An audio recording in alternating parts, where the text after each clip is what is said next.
Hail tout le monde! Aujourd'hui on va à Toulouse à la découverte des arts martiaux historiques européens, on va se bourriner dessus avec des grosses épées, et ce matin on commence avec le groupe des Vadicators.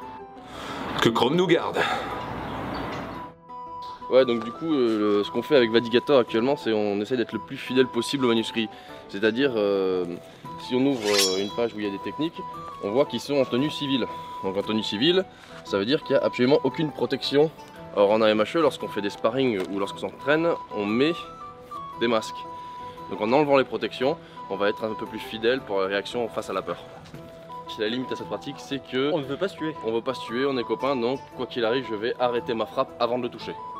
Et on va vraiment demander une maîtrise totale de la lame. Je vais pas lui bourrer un dent et lui défoncer la tête. Enfin, on y va quand même. Parce que t'es petit?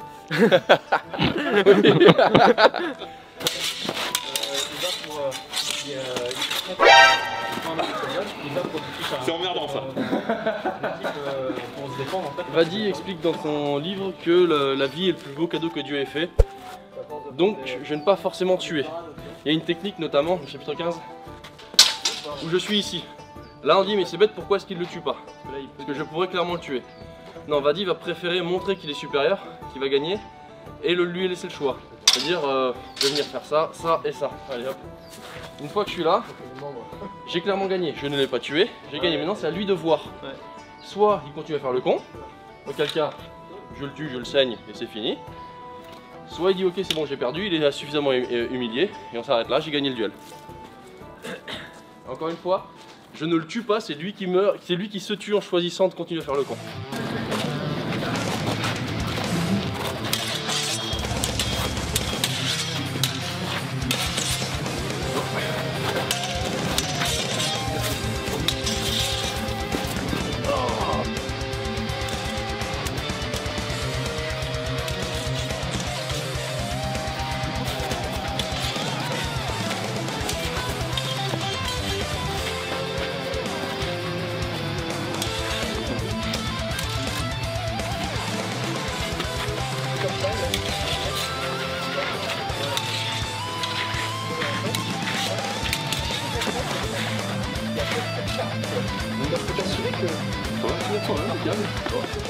Avec plaisir. Oui, voilà. Mais avec ta force, t'as un avantage clair sur le corps à corps. Vadi, il explique que l'homme fort va vouloir aller au corps à corps et l'homme faible, entre guillemets, va utiliser la ruse. Donc, du coup, ruse. Ouais, j'en ai pas dans mon sac, juste. Mais du coup, si on va arriver à un endroit, moi face à toi, je suis l'homme faible. Donc du coup, C'est bien de le reconnaître. du coup, j'ai juste essayé de... Hop. D'accord, ouais. Tu peux faire beaucoup de choses au corps à corps si on est ici, vraiment. Venir ici et faire ça. Parce que là, t'as mon épée dans la gueule en même temps. Ça peut piquer. Feuille. Et en fait, la dégâts.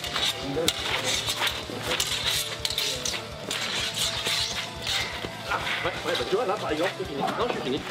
C'est bon, c'était fini. J'ai essayé de lutter, j'ai pas réussi. Ok. Je t'ai fait une série de lames où normalement, face aux autres, j'aurais réussi. Face à toi, ça n'a pas marché.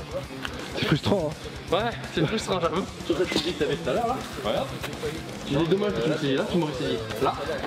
Tu tournes ta hanche. Non. Tu me pètes le coude. Ouais, c'est vrai. Voilà. D'accord. Ouais, faites tant mieux, Rémi. Ah non, t'inquiète.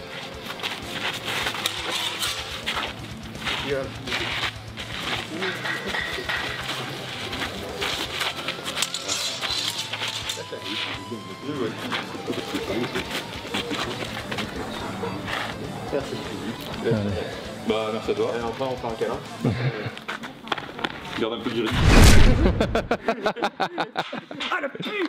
Oh mon dieu, ça doit être un italien! Bon, du coup, le post-training en AMHE Rital, c'est des pizzas. Est-ce que c'est historiquement legit? Oui, la pizza c'est historiquement legit. Par contre, c'est encore piqué des Grecs. Comme tout ce qu'ont les Italiens, c'est piqué des Grecs.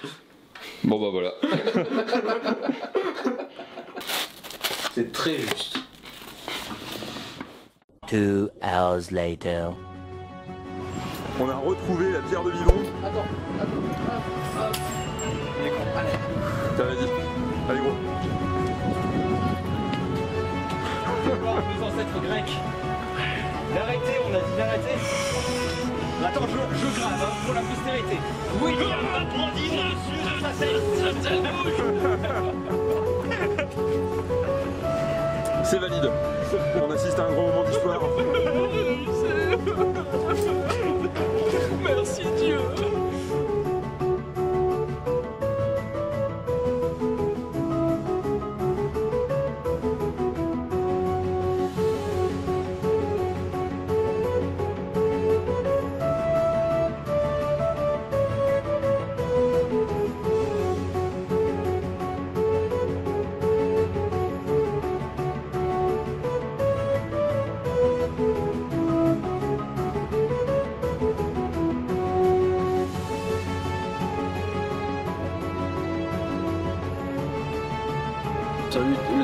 Le salut t'appartient. Bon.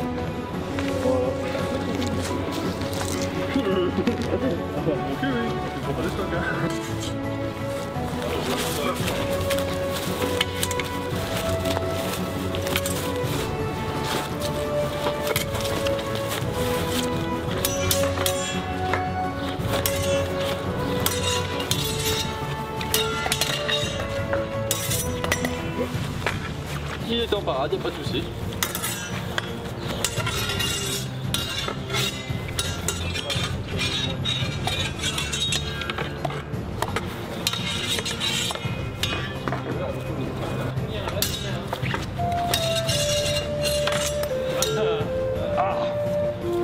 Bon, bien joué.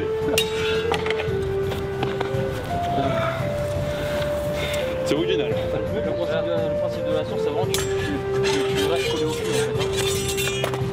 D'accord. Bien tester la force de l'autre. C'est vrai qu'il était très nerveux du coup. Tu regardes là, si tu regardes vraiment comment il combat, il y a beaucoup de souffle.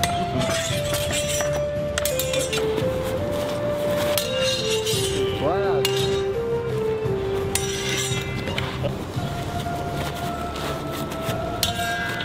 Pas de ça, bon ça y est là. À 150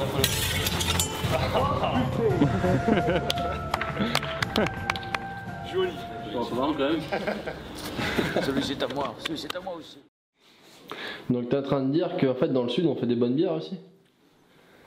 Je dis pas que vous faites des bonnes bières, je dis que c'est un peu moins de la merde que ce à quoi je pouvais m'attendre. En fait ça te pique de dire qu'on fait de la bonne bière, c'est l'ego là. Un peu. Au pire, on a le pastis. Ah mais, tu vas pas tenir avec lui, toi, tu disais que c'était le Nord ici, faut savoir. Ouais, mais bon, j'ai jamais vu autant de monde boire du pastis qu'à Toulouse, donc bon. Un petit chemin. Du coup, ils sont tous en train de la goûter, les bâtards. Ah putain, et franchement. Ouais, le chocolat de grand-mère. Le Van Houten en bouteille. On-y, on prend pas.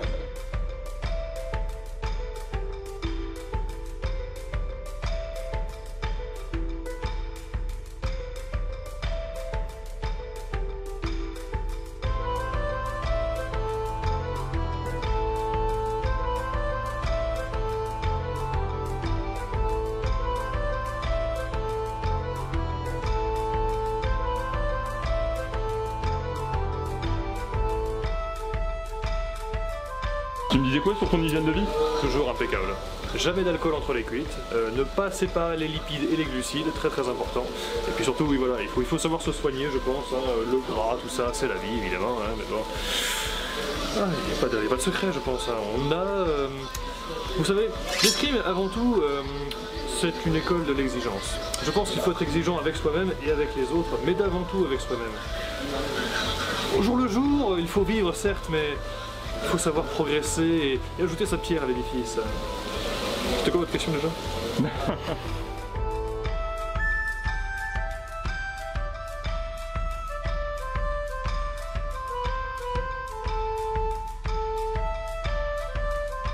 Ouais, je lâche la main, c'est parti. Et action. Torn muscles, dislocations, separations. Be smart. On est Be prêts? safe. Don't try Silence this sur le at home. plateau. Action. Putain, il nous ment en plus l'enfoiré. Pas gentil ça. Utilise la force, Luc. Essaye. Enfin, vas-y, je te laisse. Non, pas l'insulte, s'il te plaît, quand même. Regarde, Étienne, t'as du sang qui commence à sortir des oreilles. Capouic, ça marche même pas. Faites rire, faites dire un truc, quelque chose. Faites-le voir. Tu vas avoir un anévrisme. Tu veux tenter le gauche? Allez. Normalement, je suis un peu plus fort du gauche. Putain, le pic du biceps, il ressort encore plus là sur la vidéo. Là, je fais la technique Homer Simpson, tu vois. Dans l'épisode où il est boxeur. T'as vu? Bah, en fait, il en a rien à branler. Il attend que l'adversaire se fatigue. Puis à la fin, tu vois, il fait. Les 6 parce que. Ah, on est dans l'air comme ça là. Et puis voilà. Et. Ça rime à rien. C'est pas grave. Deuxième journée avec l'host du Griffon Noir, c'est parti. Donc c'est un Langes Messer, c'est littéralement un grand couteau allemand. Donc pourquoi? Parce qu'en fait théoriquement toute cette zone là est affûtée avec seul un petit retour ici, ce qui fait qu'il n'y a qu'un seul tranchant. En fait c'est vraiment une arme assez simple à la base, c'est vraiment un énorme couteau de chasse sur lequel on a monté une troisième garde. Peut-être bien un clou littéralement au début en fait, un énorme clou pour protéger. Après c'est une arme qui a été énormément appréciée pour ses qualités parce qu'elle est simple, efficace et elle fait le travail.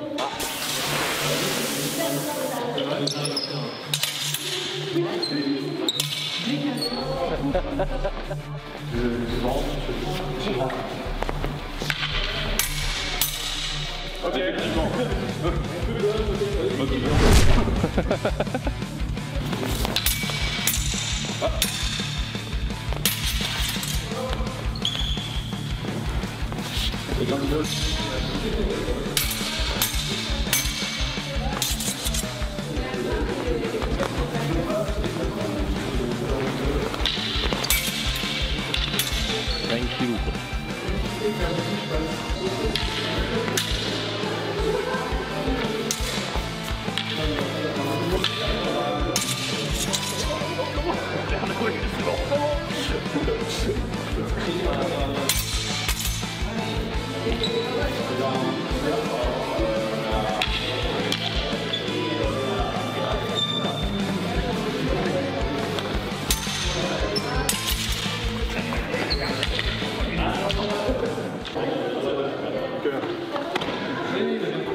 C'est rigolo. Bien sûr que t'es gens en jeu court pour le dernier, j'étais là genre non. Du coup c'est bon. Tu cours vite. Du coup oui, j'ai la retraite facile. C'est embêtant. Je viens. Merci à toi. Mais je t'en prie. Merci caméraman. Le boc et l'épée. Ok. Donc ça c'est ce qui se rapproche un peu du l'épée bouclier au sens large. Donc c'est moi je travaille sur le I-33 qui est un document le plus ancien manuscrit de combat actuellement découvert, donc aux alentours de 1320. Et en fait tout se joue sur une articulation de l'épée et du bocle.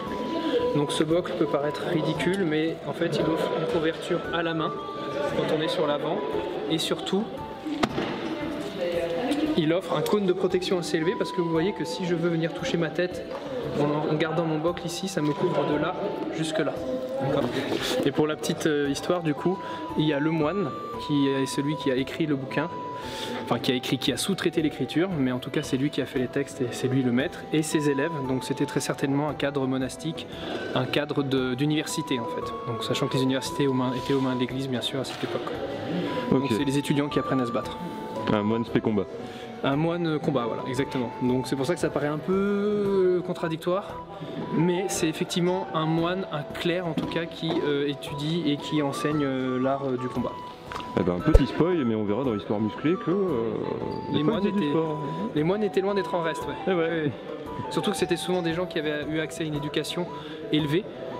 Et en plus de ça, souvent, il faut le dire, ils se faisaient chier, donc c'est eux qui se chargeaient de la production de tout le savoir pendant le Moyen-Âge en fait. Dans leurs petites abbayes, bien tranquillement.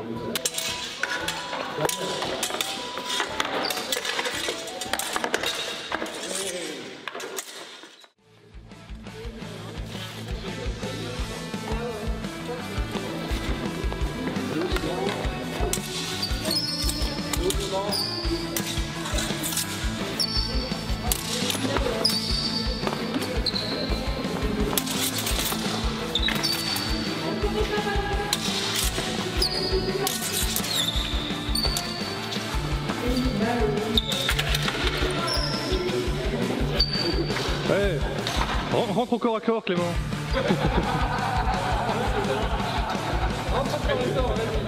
On y croit. On dit si tu as 2 contre lui.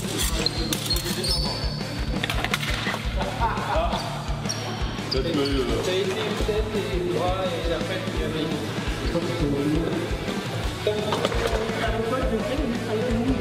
Parce que c'est cool. T'as le droit de s'appuyer.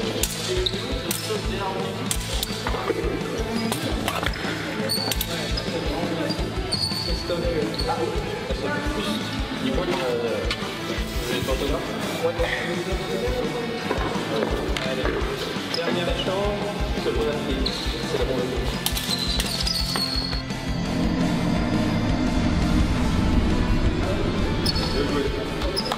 Allez, salut.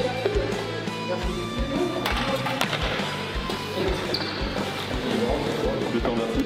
Ouais, c'est moi qui te remercie.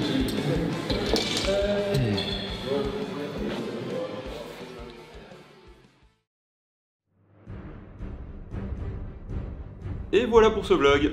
Merci à tous d'avoir regardé jusqu'au bout, j'espère que ce genre de format en mode découverte vous aura plu. D'ailleurs, si les arts martiaux historiques vous intéressent, vous retrouverez tout ce qu'il vous faut en description. Comme d'habitude, si vous voulez m'aider, n'hésitez pas à partager la vidéo et à vous abonner. De mon côté, je vous dis à très bientôt pour une rediffusion de ma première conférence, et d'ici là, entraînez-vous bien. Des bisous tout le monde.